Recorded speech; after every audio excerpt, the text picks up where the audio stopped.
Hello student, welcome in my class. Student, आज की class में हम दो चरों के फलन का उच्चिष्ट एवं निम्निष्ट मान ज्ञात करना सीखेंगे। तो सबसे पहले हम प्रोसीजर समझ लेते हैं। सबसे पहले हम दो चरों के फलनों का उच्चिष्ट एवं निम्निष्ट मान ज्ञात करने की कार्यविधि समझते हैं। मान लो हमें दो चरों का एक फलन u दिया है। u चर x और y का एक फलन है और हमें इसका उच्चिष्ट एवं निम्निष्ट मान ज्ञात करने के लिए कहा गया हो, तब हम सबसे पहले इस फलन u का x और y के सापेक्ष आंशिक अवकलज प्राप्त कर लेंगे। मतलब हम del u upon del x प्राप्त करेंगे और del u upon del y प्राप्त करेंगे।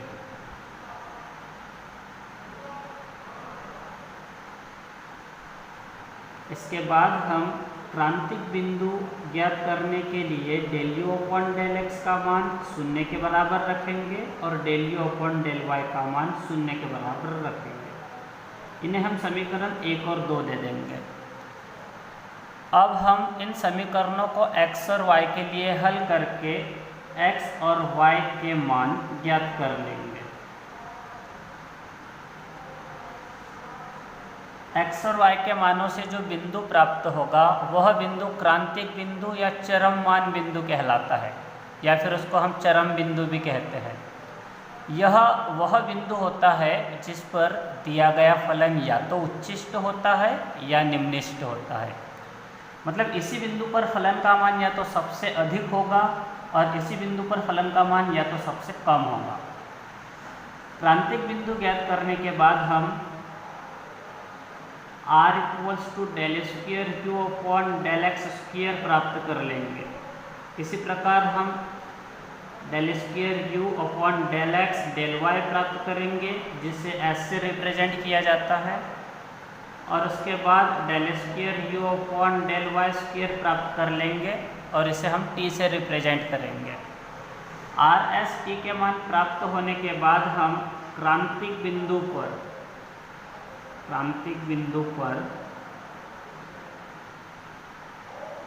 r s और t के मान प्राप्त कर लेंगे।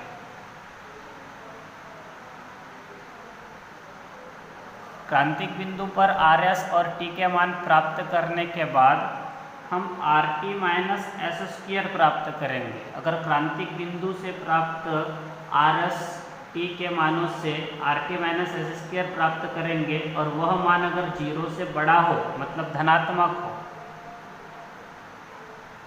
r t minus S square का मान अगर धनात्मक हो और साथ में r का मान ऋणात्मक हो, तो इस स्थिति में फलन उच्चिष्ट होगा।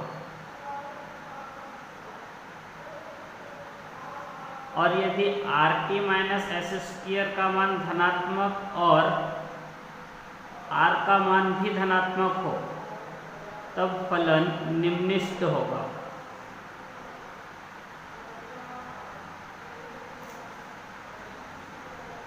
लेकिन अगर r t minus S square का मान ऋणात्मक हो या फिर 0 के बराबर हो, तो इस स्थिति में फलन,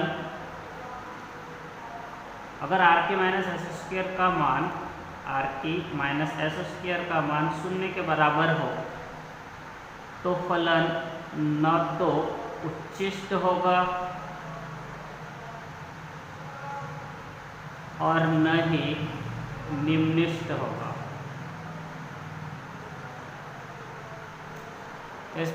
इस प्रोसीजर को हमें ध्यान में रखना है। तो चलो एक बार फिर से समझ लेते हैं प्रोसीजर। सबसे पहले हम दिए गए फलन का x और y के सापेक्ष आंशिक अवकलज del u upon del x और del u upon del y प्राप्त कर लेंगे। क्रांतिक बिंदु प्राप्त करने के लिए del u upon del x और del u upon del y दोनों के मानों को 0 के बराबर लिखकर दो समीकरण प्राप्त करेंगे, जो कि x और y में समीकरण होंगे। x और y में प्राप्त ये दोनों समीकरणों को हल करके x और y के मान प्राप्त कर लेंगे। x और y के मानों से जो बिंदु प्राप्त होगा वह अपना क्रांतिक बिंदु होगा। क्रांतिक बिंदु मतलब वह बिंदु जिस पर दिया गया फलन या तो उच्चिष्ट होगा या निम्निष्ट होगा। मतलब वह बिंदु जिस पर फलन का मान या तो सबसे ज़्यादा होगा या सबसे कम होगा। इसके बाद हम आर, एस और टी के मान प्राप्त कर लेंगे। आर मतलब del square u upon del x square प्राप्त करेंगे, एस मतलब del square u upon del x del y प्राप्त करेंगे, और टी का मतलब होता है del square u upon del y square, इसे प्राप्त करेंगे। ये मान प्राप्त होने के बाद यही मान हम क्रांतिक बिंदु पर प्राप्त करेंगे। क्रांतिक बिंदु पर आर, एस और टी के मान प्राप्त कर लेंगे। इसके बाद हम R T minus S square प्राप्त करेंगे। अगर R T minus S square धनात्मक है और आर का मान ऋणात्मक है तो दिया गया फलन उच्चिष्ट कहलाएगा। R T minus S square अगर धनात्मक है और आर का मान भी धनात्मक है तो इस स्थिति में दिया गया फलन निम्निष्ट कहलाएगा। परंतु यदि R T minus S square का मान 0 के बराबर हो तो फलन न तो उच्चिष्ट होगा और न ही निम्निष्ट होगा। तो अब इस विधि के आधार पर हम इस दिए गए फलन का उच्चिष्ट एवं निम्निष्ट मान प्राप्त करते हैं। तो चलिए स्टार्ट करते हैं। सबसे पहले हम del u upon del x प्राप्त करेंगे, मतलब यू का एक्स के सापेक्ष आंशिक अवकलन। यू का एक्स के सापेक्ष आंशिक अवकलन प्राप्त करते समय इसे हम पहला फलन मानेंगे और इसे दूसरा फलन, और यहाँ दो फलनों के गुणनफल वाला सूत्र लगाएंगे और u का x के सापेक्ष आंशिक अवकलन प्राप्त करेंगे। सबसे पहले हम पहला फलन जैसे का वैसा लिख देते हैं और इस दूसरे फलन का अवकलन लिखते हैं। 3x का x के सापेक्ष आंशिक अवकलन 3 होगा और बाकी सभी चर अचर होंगे। y तो x के सापेक्ष आंशिक अवकलन में y अचर होगा, जिसके कारण ये द्वितीय पद कंप्लीट अचर होगा और अचर का अवकलन 0 होगा। 2 का भी अवकलन 0 होगा क्योंकि ये भी अचर है। तो ये हुआ पहला फलन, दूसरे का अवकलन। अब हम पहले का अवकलन करेंगे। एक्स वाई स्क्वायर का x के सापेक्ष आंशिक अवकलन वाई स्क्वायर होगा। दूसरा फलन जैसे का वैसे।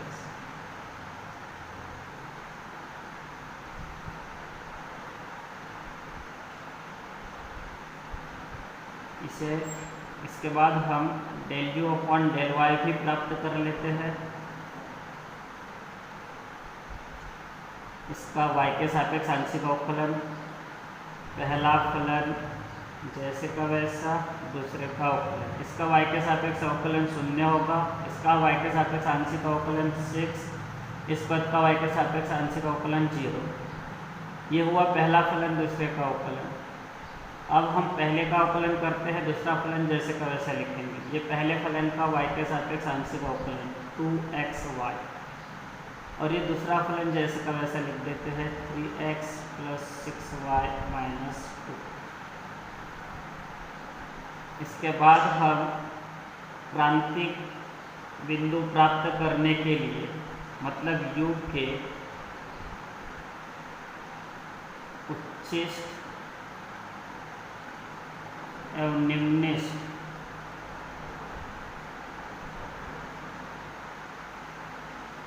मानों के लिए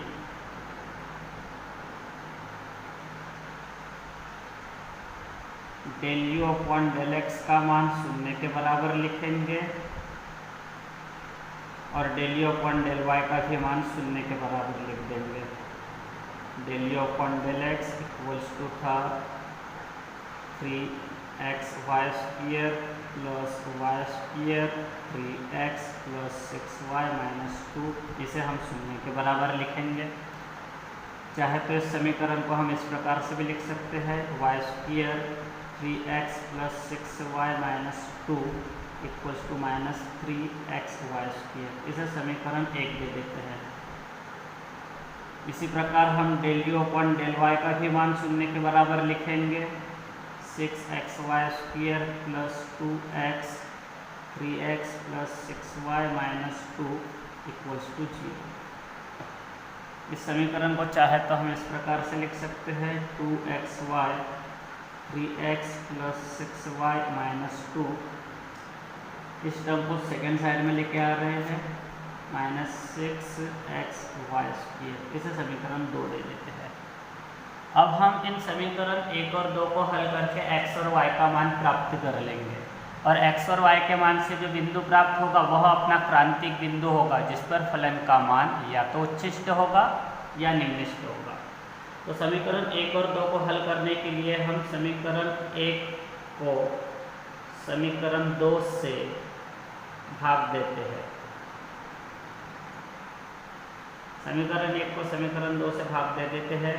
left hand side divide by left hand side करेंगे, लेफ्ट हैंड साइड में लेफ्ट हैंड साइड का भाग दे देंगे और इसी प्रकार राइट हैंड साइड में राइट हैंड साइड का भाग देंगे। इसे हल करते हैं आगे। y की एक घात कैंसिल हो जाएगी, ये तो पूरा कैंसिल हो जाएगा ब्रैकेट। राइट हैंड साइड में है माइनस से minus cancel, x y square से एक्स वाई स्क्वायर कैंसिल, बचेगा 1/2। इस साइड का 2 इस साइड की 2 से cancel, y upon x equals to 1। यहाँ से हमें x इक्वल्स टू y मिलेगा। अब हम x इक्वल्स टू y को समीकरण 1 में रखते हैं, यहाँ लिखेंगे इसलिए समीकरण 1 से इस मान को समीकरण 1 में रखते हैं, मतलब x की जगह y रख देंगे इस समीकरण में, जिससे हमें प्राप्त होगा y square 3y plus 6y minus 2 equals to minus 3y cube. यहाँ से हमें प्राप्त होगा 3y प्लस 6y मतलब 9y माइनस 2 इक्वल्स टू, ये y स्क्वायर से y की 2 घात कैंसिल होगी तो इस साइड में माइनस 3y बचेगा। यहाँ से हमें 12y इक्वल्स टू 2 मिलेगा, जिससे हमें y इक्वल्स टू 1/6 मिलेगा। अब देखो यहाँ y इक्वल्स टू x है, मतलब x इक्वल टू y है, जितना y होगा उतना ही x होगा। जब y का मान 1/6 है तो x का भी मान 1/6 होगा। तो इस प्रकार से यहाँ x equals to y equals to 1/6 मिला। अतः बिंदु 1/6 पर दिया गया फलन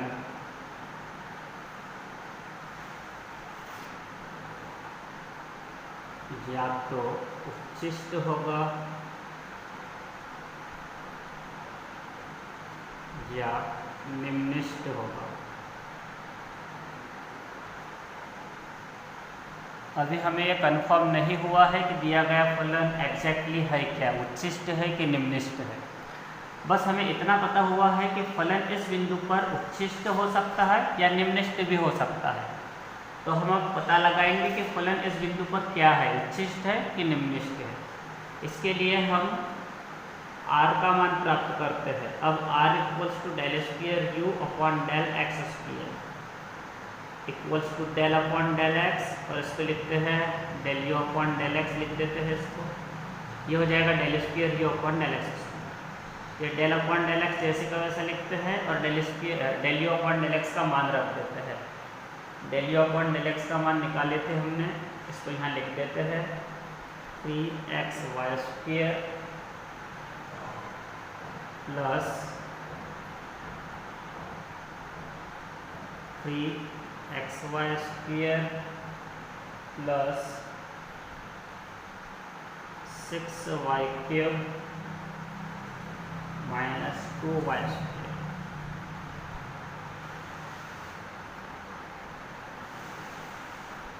ये मान del u upon del x का मान था। इसमें हमने इस वाई स्क्वायर का इस ब्रैकेट के अंदर गुणा भी कर दिए, और गुणा करने के बाद जो मान मिला उस मान को हमने यहाँ del u upon del x की जगह लिखा, जिससे हमें ये प्राप्त हुआ। एक बार चेक कर लेते हैं। 3xy square plus 3xy square plus 6y cube minus 2y square. अच्छा ठीक है, इसको सॉल्व करते हैं। डेल अपॉन डेल एक्स जैसे का वैसा रहेगा। ये 3xy square plus 3xy square, इसको जोड़ देते हैं। ये होगा 6xy स्क्वायर प्लस ये होगा 6y cube minus 2y square.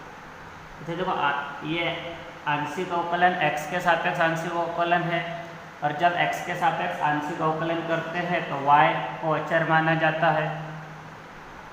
x के सापेक्ष आंशिक अवकलन में y को अचर माना जाता है और अचर का अवकलन शून्य होता है, मतलब ये दोनों पद y के पद होने के कारण इनका आंशिक अवकलन शून्य हो जाएगा। और यहाँ पर इस पद का x के सापेक्ष आंशिक अवकलन 6y² होगा, x का x के सापेक्ष 1 होगा और 6y² तो अचर रहेगा। इसी प्रकार से हम s का मान प्राप्त कर लेते हैं। s = del² u/del x del y, इसे हम del/del x del u/del y लिख सकते हैं। यहाँ से हमें s का मान प्राप्त होगा del/del x del u/del y का मान रख देते हैं यहाँ। इसका मान है 6xy² प्लस 6x² फिर प्लस 12xy² माइनस 4xy। इसे हल करते हैं del/del x, ये 6xy² प्लस 12xy² ये हो जाएगा 18xy² plus 6x² minus 4xy। इसका x के सापेक्ष आंशिक अवकलन प्राप्त कर लेते हैं। ये पहले पद का x के सापेक्ष आंशिक अवकलन 18y², दूसरे पद का 12xy और ये तीसरे पद का माइनस 4y। इसके बाद हम t का मान प्राप्त करेंगे। t = होता है del² u/del y², इसे हम चाहे तो del/del y del u/del y भी लिख सकते हैं। इसके बाद हम del/del y को लिख देते हैं और उसके बाद del u/del y का मान रखते हैं। del u/del y का मान यही था जो ऊपर रखे थे हमने, फिर से इस मान को रखेंगे हम। del u/del y का ही मान था ये 18xy² plus 6x² minus 4xy। इसे हल करते हैं। इस फलन का y के सापेक्ष आंशिक अवकलन लिखेंगे यहाँ पर 36xy plus 6x² minus 4x। इसके बाद ये जो हमने r, s और t के मान निकाले हैं, इन मानों को हम क्रांतिक बिंदु पर प्राप्त कर लेंगे। यहाँ लिखेंगे हम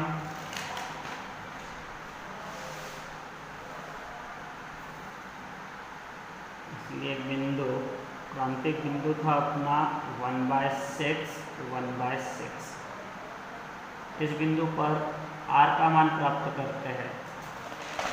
r का मान था 6y², यहाँ y की जगह इसका y निर्देशांक लिखेंगे और उसका स्क्वायर, जिससे हमें 1/6 प्राप्त होगा। उसके बाद s का मान लिखते हैं। s = होगा, यहाँ s की वैल्यू प्राप्त हुई थी हमें 18y² plus 12xy minus 4y। ये s का मान मिला था इतना हमें। यहाँ पर हम ये बिंदु रखते हैं, y की जगह 1/6, इसका स्क्वायर होगा। ये 12 × 1/6 × 1/6 माइनस 4 × 1/6। इसको हल करते हैं। s = होगा, ये हो जाएगा अपना 18/6 1/36 1/10 प्लस 10/3 माइनस 2/3। इसे सॉल्व करते हैं। ये 1/3 माइनस 2/3 माइनस 1/3 होगा, एलसीएम 12 आएगा, 1 माइनस 10 माइनस 11/12 आएगा, 1/10 माइनस 1/3। चलो एलसीएम आ जाएगा, 1 माइनस 4 आएगा, माइनस 3/10 -3/10 आएगा। फिर इसको सॉल्व करेंगे हम, ये -1/4 होगा। इसके बाद t की वैल्यू निकाल लेंगे हम, t equals to 36xy plus 6x² minus 4x equals to 36x के जगह 1/6, y के जगह 1/6 रखेंगे। यहाँ पर भी x की वैल्यू, यहाँ भी x की। अब इसे सॉल्व करेंगे।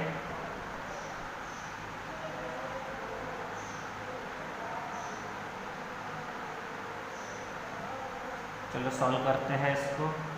ये 36 से 36 कैंसिल, यहाँ 1 बचेगा। फिर यहाँ पर 1/6 और यहाँ -2/3 बचेगा।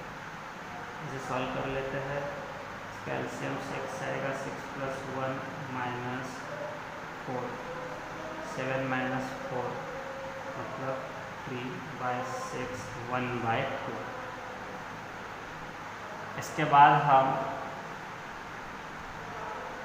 RT - S² का मान प्राप्त करेंगे। यहाँ R के जगह R का मान रखते हैं, फिर उसके बाद T का मान रखते हैं। ये RT का मान हो गया। फिर ये माइनस के बाद S का मान रखते हैं। S का मान है -1/4 और इसका भी स्क्वायर।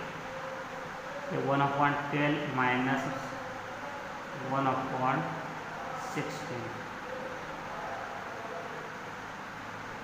दोनों का एलसीएम आएगा 48। 4 - 3, 1/48, जो कि एक पॉजिटिव वैल्यू है। और यहाँ R की जो वैल्यू मिली थी वो +1/6 थी, ये भी पॉजिटिव थी। यहाँ RT - S² भी धनात्मक है और R भी धनात्मक है, और इस स्थिति में दिया गया फलन निम्नलिखित होता है। जब RT - S² का भी मान धनात्मक हो और R का भी मान धनात्मक हो तो दिया गया फलन निम्नलिखित होता है। तो यहाँ लिख देंगे हम, अतः बिंदु 1/6 पर दिया गया फलन निम्नलिखित होगा। अब हमें ये पता चल चुका है कि दिया गया फलन इस बिंदु पर निम्नलिखित है, मतलब इस बिंदु पर फलन का जो मान होगा वह फलन का निम्नलिखित मान होगा। तो अब हम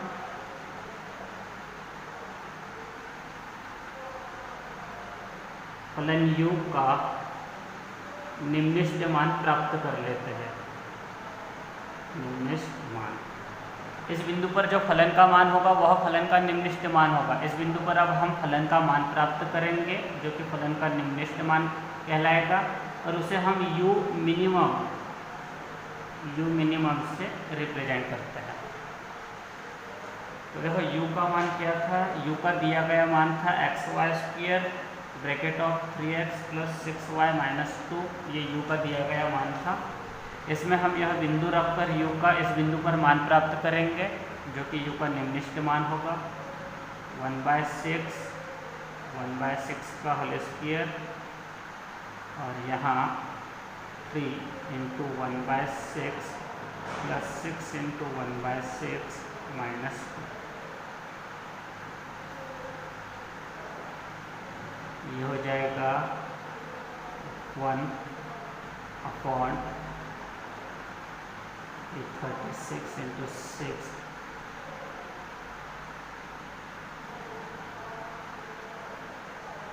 ये 1/2 +1 - 2,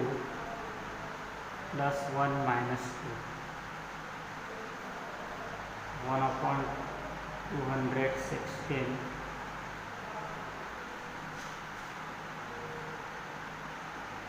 और इसको सॉल्व करते हैं।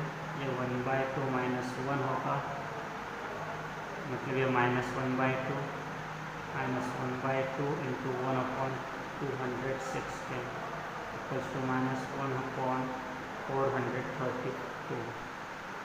ये अपना आंसर होगा। इस प्रकार से हम दिए गए फलन का उच्चिष्ट एवं निम्निष्ट मान ज्ञात कर सकते हैं। आप चाहो तो इसकी प्रोसीजर का स्क्रीनशॉट भी ले सकते हो, जिससे कि प्रोसीजर आप लोग लिख सको कॉपी में। आज के लिए इतना ही, अब अगली क्लास में देखते हैं।